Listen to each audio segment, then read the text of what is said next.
안녕하세요. 하락장에서 기회를 찾는 개미, 핫다 연구소입니다. 오늘은 어떤 종목에 대해서 알아볼까요? 바로 트레이드 데스크 TTD입니다. 매출은 예상을 넘겼는데 주가는 15%가 빠졌어요. 이런 상황 어떻게 이해해야 할까요? 오늘 다룰 종목은 트레이드 데스크 티커명 TTD입니다. 5월 7일 실적 발표 이후 3일 연속 급락하면서 투자자들 사이에서 지금 사야 하나, 더 기다려야 하나 논쟁이 뜨겁게 벌어지고 있는데요. 오늘은 이 급락의 진짜 이유가 무엇인지, 그리고 앞으로 어떤 구간을 봐야 하는지 차근차근 짚어드릴게요. 트레이드 데스크 처음 들어보시는 분들도 계실 것 같아요. 쉽게 말하면 광고주들이 디지털 광고를 자동으로 사고 팔 수 있게 해주는 플랫폼이에요. 예를 들어 어떤 기업이 30대 남성 스포츠 관심 있는 사람들한테 광고를 보여주고 싶다고 하면 트레이드 데스크가 수많은 매체를 돌아다니며 실시간으로 가장 적합한 광고 자리를 찾아서 자동으로 입찰해주는 거거든요. 이걸 프로그래매틱 광고라고 하는데 유튜브나 스트리밍 앱, 모바일 게임 할 때 뜨는 광고들이 이런 방식으로 거래돼요. 특히 요즘 넷플릭스, 티빙처럼 광고 포함 요금제가 늘어나면서 CTV, 즉 커넥티드 TV 광고 시장이 빠르게 성장하고 있는데 트레이드 데스크가 바로 이 분야에서 가장 강한 독립 플랫폼이에요.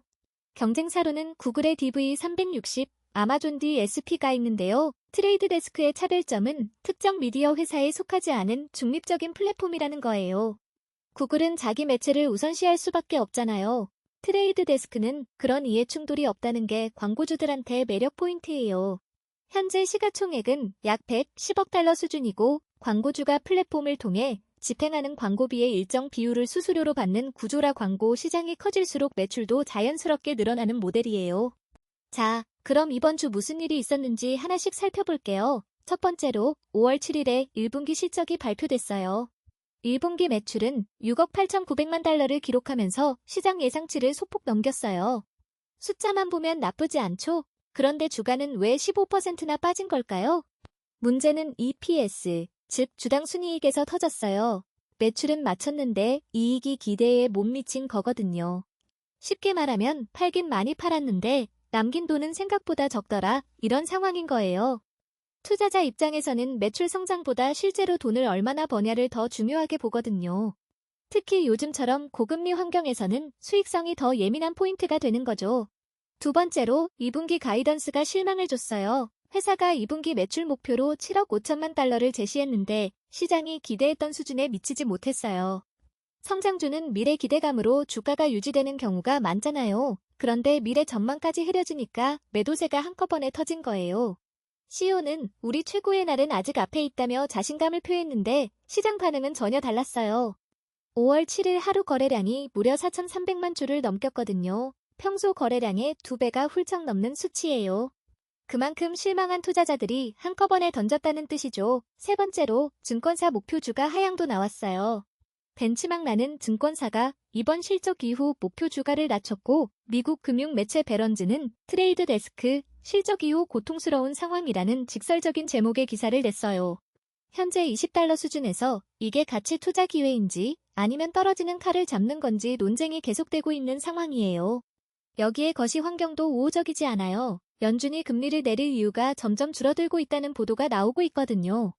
고금리가 오래 지속되면 기업들이 광고 예산을 줄일 수 있어서 광고 기술 플랫폼인 트레이드 데스크한테는 간접적인 역풍이 될 수 있어요.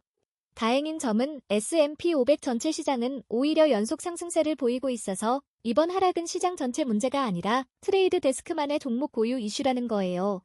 이제 차트 얘기를 해볼게요. 현재 주가는 달러 23.082예요.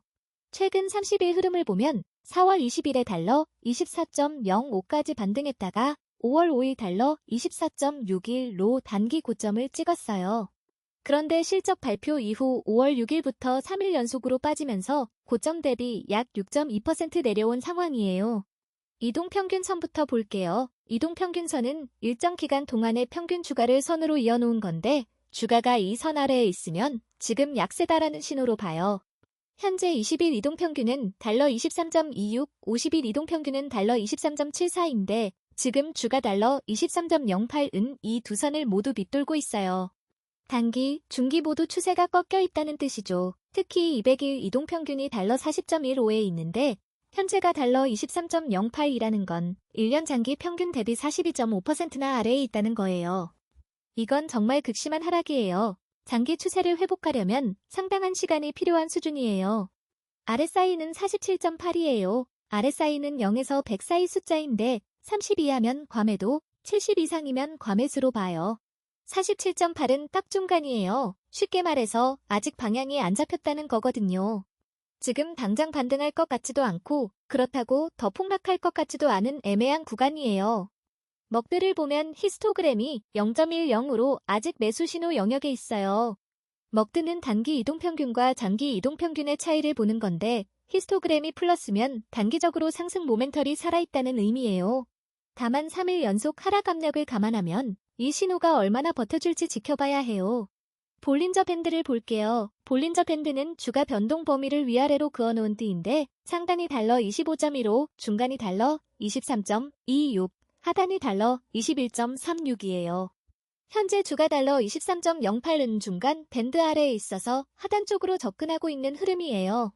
하단인 달러 21.36이 다음 지지선으로 중요한 구간이에요. 거래량도 중요한데요. 5월 7일과 8일 이틀 동안 각각 4,300만 주, 4,100만 주가 거래됐어요. 평소 20일 평균이 1,880만 주니까 2배 이상이 거래된 거예요. 거래량을 동반한 하락은 그냥 흘러내리는 게 아니라 누군가 적극적으로 팔고 있다는 뜻이거든요. 기관들이 포지션을 아직 다 정리하지 않았을 수 있어요. 그럼 앞으로 어떻게 봐야 할까요? 단기, 즉 1에서 2주 관점에서는 솔직히 아직 불안한 구간이에요. 거래량이 평균의 2배 이상인 상태에서 이틀 연속 하락했다는 건 기관 매도가 아직 안 끝났을 수 있다는 거거든요. 20일 이동평균 달러 23.26, 50일 이동평균 달러 23.74가 지금 주가 위에서 저항선으로 눌러누르고 있어요. 단기 반등이 나온다 하더라도 이 구간에서 매물이 쏟아질 가능성이 있어서 쉽게 뚫리지 않을 수 있어요. 중기 1에서 3개월 관점에서는 8월에 나올 2분기 실적이 핵심이에요. 회사가 2분기 매출 목표로 7억 5천만 달러를 제시했는데 이게 실제로 나오고 거기에 EPS 개선까지 확인된다면 얘기가 달라질 수 있어요. 지금 23달러 물결표 달러 25 구간이 바닥이라는 논리가 힘을 받을 수 있거든요.